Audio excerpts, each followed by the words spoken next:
I'm Laura from Garden Sanity, and in this video, I'm going to talk about proper plant spacing for perennials. A little bit of a tongue twister, easier said than done? Not really. There's a few easy tricks, so whether you're a beginner or maybe more seasoned, I hope this can help everybody out. So the plant I'm going to use today, believe it or not, is an Amsonia Storm Cloud. And why do I say believe it or not? Because this little guy right now, at the highest point, measures only 12 inches tall. This will eventually get 2 to 3 feet tall, 3 to almost 4 feet wide. So almost like a small shrub. But I'm using this on purpose to show you how you can be deceived in thinking this little small guy might be able to tuck in anywhere. And that's the key, is on plant tags, there's 3 things I think are really important to look at. The height, the width of a plant, or what they call also the spread, and the spacing. And the spacing is important because that tells you how close or how far apart to put each plant. So let's get started.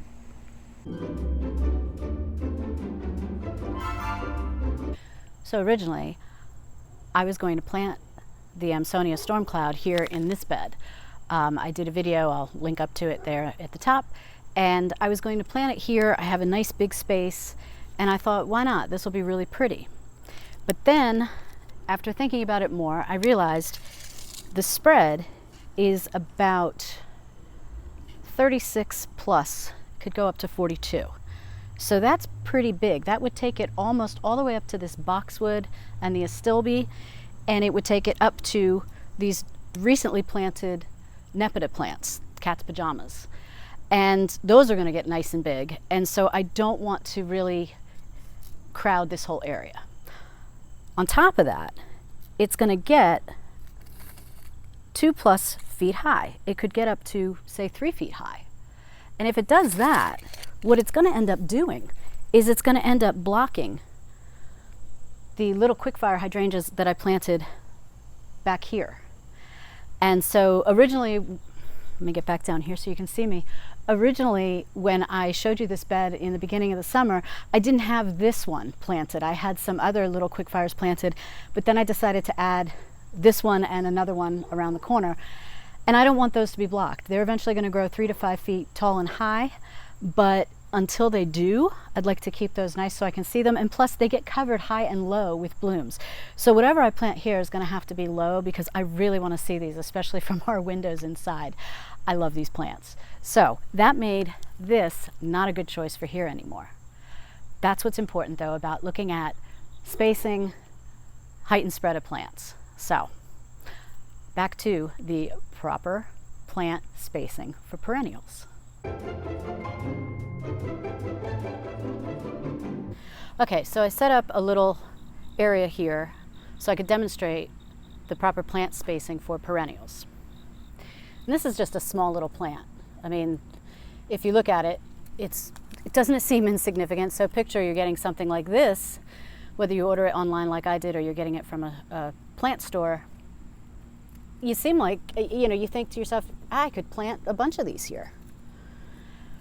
But this is why I want to talk to you about plant spacing. So it's one thing to think about the spread of a plant. So in this case, this little plant is going to eventually grow and spread. And by the spread, they don't mean like it's going to crawl along. It just means that it's mature height and width. So the mature width is going to be about 36 inches. It could go up to 42 inches.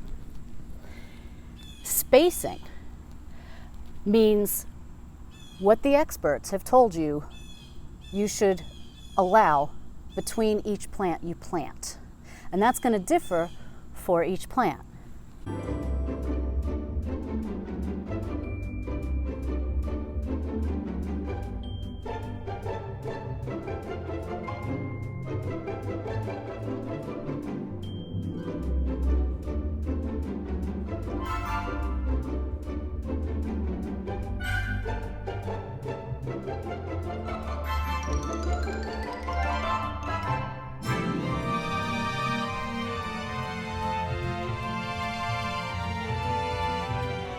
So let's talk about the spread of a plant, because that's actually almost more important than the height. And I say more important because the one thing you don't want to do is you don't want to have crowded plants. It looks nice when everything's tucked in nice and lush, but you want to make sure things don't get too crowded. And then the next thing you know, you have to dig them up, transplant them, divide them, etc. So we got your tiny little Amsonia Storm Cloud right now. It's only about 1 foot high. It's probably going to get at least 2 to 3 feet high. But in terms of width, it could get 36 to 42 inches wide. The tape measure shows you 36 inches, as do the skewers marked on each end. Now the skewer right in front of the Amsonia marks the 18-inch mark. It's a little off, I see, but that basically is showing you that what you want to do is you want to plant in the middle of that. So you want to measure out the plant. You want to put it where you think it should go. In this case right here, I marked it with a skewer. And then get your tape measure out and measure. So I've got 1 skewer, 2 skewers. Now I know how wide it's going to spread. However, plants just don't grow left to right. They grow kind of in a big old circle. So there's a skewer back here, right in front of that lavender phenomenal. That is 18 inches from this skewer. So you want to imagine sort of a semicircle, which is why I put that skewer there. So you look at this skewer, right, and you go to this skewer down here. And then you do the same thing for this skewer over here. And that's going to give you a sense of just how big this perennial can get. And then, of course, if I was to take this to 18 inches this way, it's going to actually take me onto these paving stones. And that's okay, because I like the idea of it coming flush and hanging a little bit over into the stones. It'll soften it a little bit. I think that'll look really nice. But what this shows me most importantly is that this is going to take up a lot of room. And again, a tiny little pot like this looks very unassuming. And if you didn't quite know or pay attention to the tags, you might think, oh, this is going to be pretty. I'm going to get a bunch of these. I'm going to plant them all around the base of my crabapple tree, or wherever you want to plant them. So that has to do with spread. Now let's look at spacing.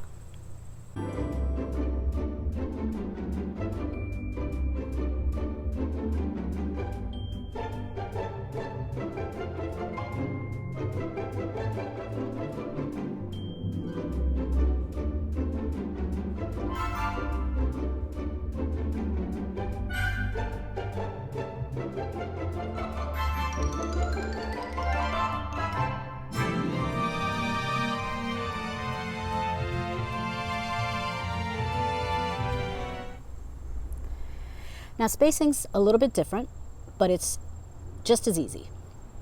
So with spacing, in this case, the spacing says it should be 30 to 36 inches. So I went for 30, okay? I just put the 30 here so you could see it, so maybe it's about 31. But here's the plant, and you put the tape measure or whatever you have measuring tape down, and then you just go 30 inches out. And you'll see I'm going past this skewer, which is the end of where this plant's maturity growth should be, or could be, or will be. We've yet to see that. And then we keep going, and we find that to plant another one, right here is a great spot for that. And if we just step back and take a look, we've got a gold euonymus here. We've got those leaves, those gorgeous leaves, our geum. So we do have a lot of space here. But let's figure out if that's possible to put another one there. So now I got the tape measure back out. I put the 18, which is the mid-length of 36 inches, I put that in front of the skewer. And now we can see just how far this goes. So its maximum spread could be to where the end of that measuring tape is. And you see there's still nice room for the other shrubs. This euonymus is actually several years old, so it's already pretty mature. The geum will probably stay that size too. There's a little sprinkler there as well. And there's a good distance from the tree as well, the base of the tree. So what is nice is that spacing also helps you see how the shrubs will or won't grow together. And in this case, if I plant these two, one here, and then if I was to purchase another one and plant it there, they will probably start growing together. So knowing that there was a little bit of room, we slide this back down. There's a little bit of room down here. I'm going to be able to slide this skewer over a little bit and still have enough room for 2 plants. And I think that's what I'm gonna do. I'm not sure yet. I'm definitely gonna plant one, see how it does. And we'll see. If the urge strikes, I may order another one. We'll see.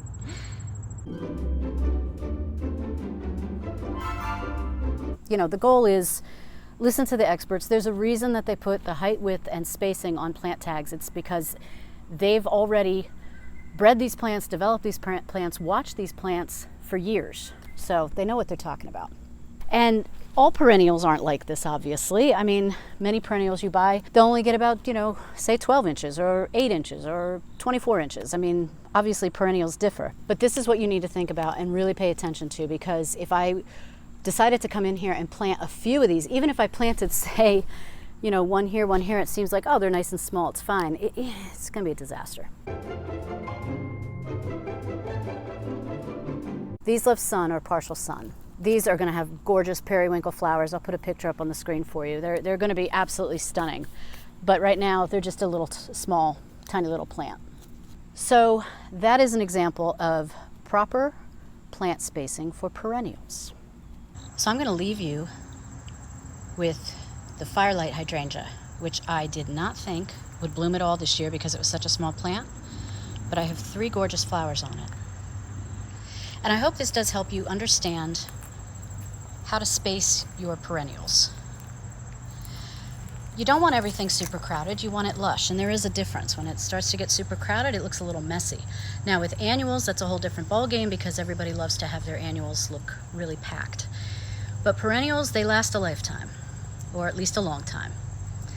You want those to look really, really good without having to dig them up sooner than necessary to do any sort of transplanting. So until next time, happy gardening.